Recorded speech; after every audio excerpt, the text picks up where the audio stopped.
Monsieur Balde, bonjour. Bonjour, monsieur le procureur. Vous allez bien? Dieu merci. Alors, on va poursuivre ce que nous avions débuté la semaine dernière, Oui. c'est-à-dire les questions suite à votre récit. Bien. Alors, en prélude du meeting des forces vives du 28 septembre 2009, Oui. de quelle autorité aviez-vous reçu les ordres initiaux qui vous ont permis d'établir les ordres opérationnels?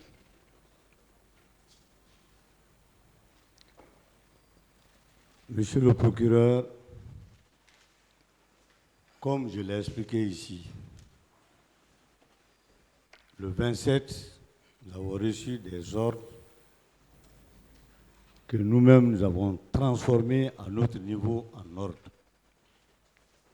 C'est-à-dire que compte tenu de l'urgence de la situation, nous n'étions pas en contact avec le ministre de l'administration du territoire, encore moins de gouverneurs ou des maires des 5 communes de Conakry. J'allais même dire des 2 maires de Dubreka et de Koya. Puisque nous sommes chargés traditionnellement de faire le maintien d'ordre, il a été demandé à ce que nous nous déployions sur le terrain. Et nous n'étions pas en contact avec ces autorités administratives et locales, comme je le disais tout à l'heure. Nous étions tenus de prendre en nous-mêmes pour, n'est-ce pas, transformer ces instructions en ordre de commandement de déploiement sur le terrain. Nous l'avons pris en nous-mêmes. Parce que traditionnellement, on dit, lorsque le gendarme voit le feu allumé, il doit aussitôt chercher à intervenir et après rendre compte à qui de droit, selon qu'il s'agisse des troubles à l'ordre public ou d'une scène de crime. Je ne parle pas des instructions que vous avez reçues. Oui. Les ordres initiaux dont je parle, vous Oui. êtes haut officier de la gendarmerie, vous le Oui. savez.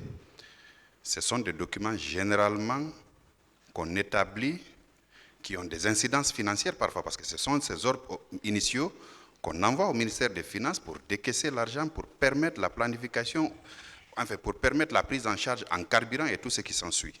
Oui. Ces ordres initiaux-là, qui les avait établis en prélude du meeting du 28 septembre 2009? Non, là, je n'en sais pas parce que je n'ai reçu aucun moyen spécifique, particulier de quelque autorité que ce soit. Les véhicules qu'on venait d'obtenir étaient mensuellement dotés de carburant. Et moi-même, j'avais ouvert, n'est-ce pas, au niveau du garage de la gendarmerie à Somfonia, un atelier pour la maintenance des véhicules. A priori, il s'agissait simplement de carburer ces véhicules et de faire le suivi opérationnel avec.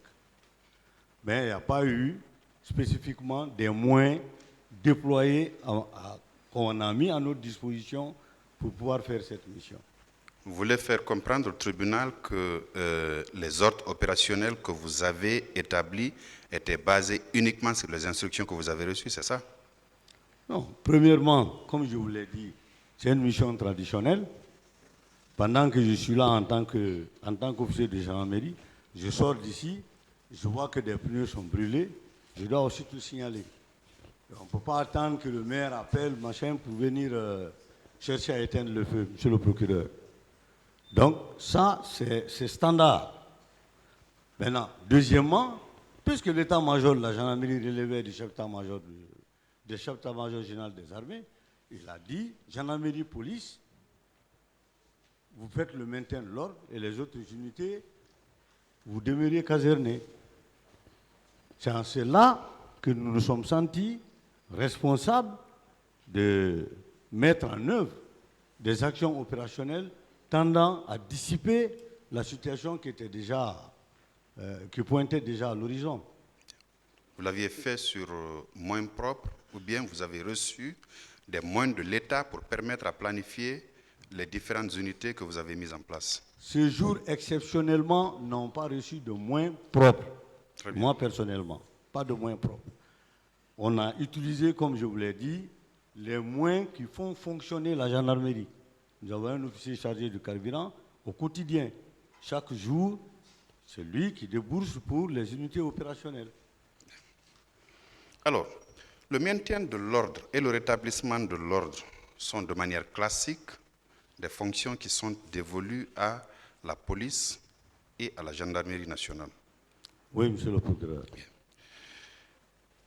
Est-ce que le maintien de l'ordre ou le rétablissement de l'ordre faisait partie des prérogatives du secrétariat d'État chargé de la lutte contre le grand banditisme, du crime organisé et des services spéciaux?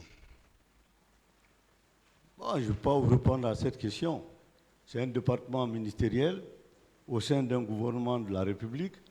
Je ne peux pas répondre à cette question. Ce que je sais, c'est que traditionnellement, la police et la gendarmerie sont les organes de maintien de l'ordre public. La semaine police dernière- au premier échelon et la gendarmerie au second échelon.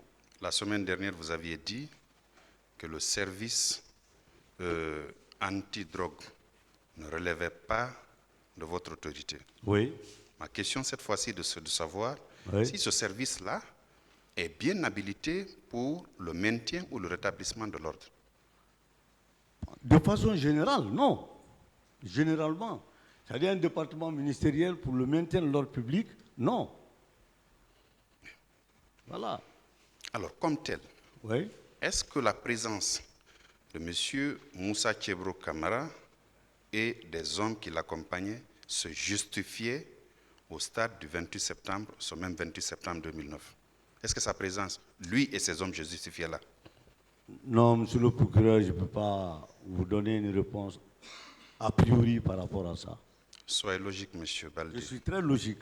Vous avez dit, J'ai répondu à votre question qui tendait à savoir est-ce qu'il y a d'autres structures dans l'administration publique ou dans les forces publiques en charge du maintien d'ordre, est-ce qu'il y a possibilité qu'un département y soit mêlé? J'ai dit non. Mais maintenant, la motivation du département, ça, moi, je ne peux pas. Parce que j'étais très sincèrement, hein, je pose la question oui, en tenant compte de quelques éléments. oui, Le meeting oui, au stade du 28 septembre oui, rassemblait rien que les forces vives de la nation. oui, On n'a pas parlé de grands bandits, on n'a pas Oui. parlé de narcotrafiquants, oui, on n'a pas parlé de grands criminels. oui. Est-ce que la présence du service habilité à rechercher les infractions de ce genre se justifiait là-bas ce jour? J'ai déjà répondu à ça, monsieur le procureur. Je vous dis, traditionnellement, non. Bien. Mais par rapport à un ministre de la République, moi, je ne peux pas répondre à sa place. Hein.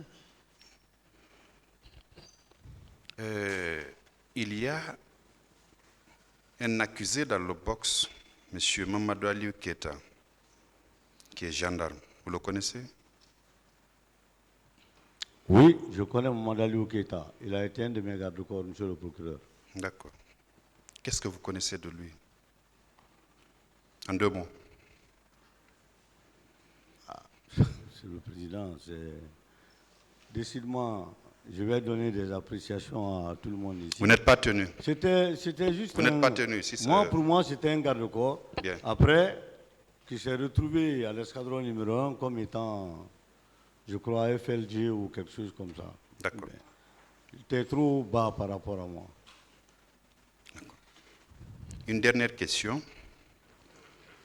qui ne va pas toucher le 3 décembre. Le président nous a demandé de ne pas en parler, on n'en parlera pas. Mais lors des explications, lors de l'interrogatoire de M. Abakar Diakité, alias Toumba, il a eu à déclarer ici qu'on voulait lui faire porter le chapeau des événements du 28 septembre. Et que Ce faisant, on a arrêté 2 de ces éléments qu'on avait conduits à une unité de gendarmerie. Vous étiez informé de ça? PM3, exactement. Bon, c'est juste, ce n'était pas 2 personnes. D'accord.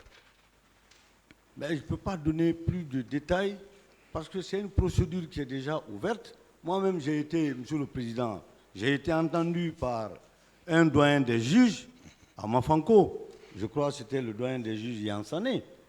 À cet effet, pour moi, cette affaire est pendante à la justice. Si nous l'expliquons ici, le jour que... Je ne parle pas des événements du 3 décembre, M. Il Baldi. y avait plus de 2 personnes. Ce n'était pas 2 personnes.